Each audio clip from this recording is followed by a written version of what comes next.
কাজ করে খেতাম, কাজে লজ্জা নেই। লজ্জা হচ্ছে অলসতায়। লজ্জা কিসে?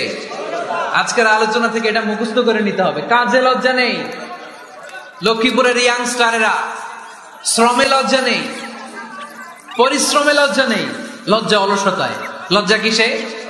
আরো জোরে। নবীরা কি এমনি এমনি বসে বসে খাইছে? কঠিন পরিস্থিতিতেও নবীরা পরিশ্রম করে উপার্জন করা লেগেছে, ঠিক কিনা?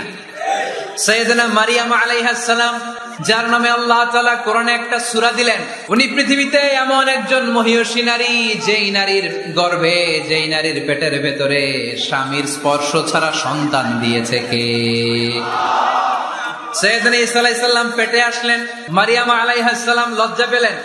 হায় হায়, কেমন করে এলাকাবাসীদের কাছে আমি আমার মুখ দেখাবো? বিয়ে হয় নাই, স্বামী নাই, কিন্তু পেটে সন্তান চলে এসেছে। হায় হায়, এলাকায় কেমনে মুখ দেখাবো?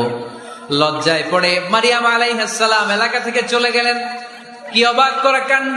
বাচ্চা ভূমিষ্ঠ হওয়ার জন্য, বড় হওয়ার জন্য 6 মাস 7 মাস লাগে নাই, পেটে বাচ্চা আসার সাথে সাথে বাচ্চাটারে বড় করে দিয়েছে কে?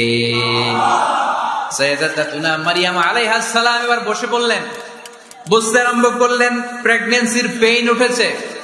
হঠাৎ করে পেট থেকে বাচ্চা ভূমিষ্ঠ হয়ে যাওয়ার পরে উনি কাঁপতে আরম্ভ করলেন। ক্ষুধার চোটে খাবার কিছু নাই, সামনে ঝর্ণা, উপরে একটা খেজুর গাছ। সাইয়েদনা ঈসা আলাইহিস সালামকে কোলে নিয়ে মনে মনে ভাবে, হায় রে, কেউ যদি একটু খেজুর পেড়ে দিত, এই ক্ষুধার মুহূর্তে আমি খেজুর খেয়ে পেটের ক্ষুধা নিবারণ করতাম। রব্বুল আলামিন মারিয়ামকে উদ্দেশ্য করে আয়াত নাজিল করে দিলেন, ওয়া হুজ্জি ইলাইকি বিজিদঈন নাখলাতি তুসাকিত আলাইকি রুতাবান জানিয়া। কোরআন সাক্ষী, হুজ্জি ইলাইকি বিজিদঈন নাখলা, এর মানে হচ্ছে মারিয়াম, কেউ পেড়ে দিবে না, একটু কষ্ট করে হাতটা উঁচু করে খেজুরের ডালা ধরে ঝাঁকুনি মারো, টষ্ট সে কাঁচা পাকা খেজুর নিচের দিকে পড়বে, তারপর তুমি তুলে খাবে। সুবহানাল্লাহ পড়েন। আল্লাহ চাইলে অটোমেটিক্যালি কারামাত হিসেবে খেজুরগুলো নিচে ফেলতে পারতেন না? কথা কন, খেজুরগুলো অটোমেটিক্যালি নিচের দিকে পড়ছে? পড়ে নাই। আল্লাহ শিক্ষা দিয়েছে, যেই পরিস্থিতিতে থাকো না কেন, তোমাকে শ্রম ব্যয় করে, কষ্ট করে তোমার উপার্জন করতে হবে, রিজিকের বন্দোবস্ত করতে হবে। চিল্লায় বলেন ঠিক কিনা?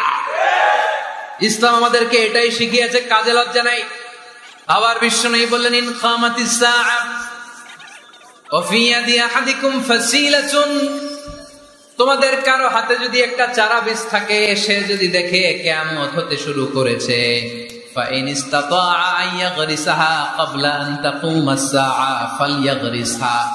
কারো হাতে একটা চারা বীজ নিয়ত করেছে, চারা বীজটা রোপণ করবে, ইন দা মিন টাইম দেখলো কিয়ামত হতে শুরু করেছে, বিশ্বনবী বললেন, যদি তোমার সুযোগ থাকে কিয়ামত হওয়ার আগে চারা বীজটা রোপণ করে দাও। কথা বুঝতে পেরেছেন? আপনার হাতে একটা চারা বীজ, আপনি প্ল্যান করেছেন এই চারা বীজটা রোপণ করবেন। ইন দা মিন টাইম দেখলেন কি হওয়া শুরু হয়েছে? ইযা জুলজিলাতিল আরদু জিলজালাহা, দ্য বিগেস্ট আর্থকোয়েক, ভূমিকম্প শুরু হয়েছে, কিয়ামত হয়ে যাবে। বিশ্বনবী বললেন, কিয়ামত হইতেছে ওদিকে, আর তোমার হাতে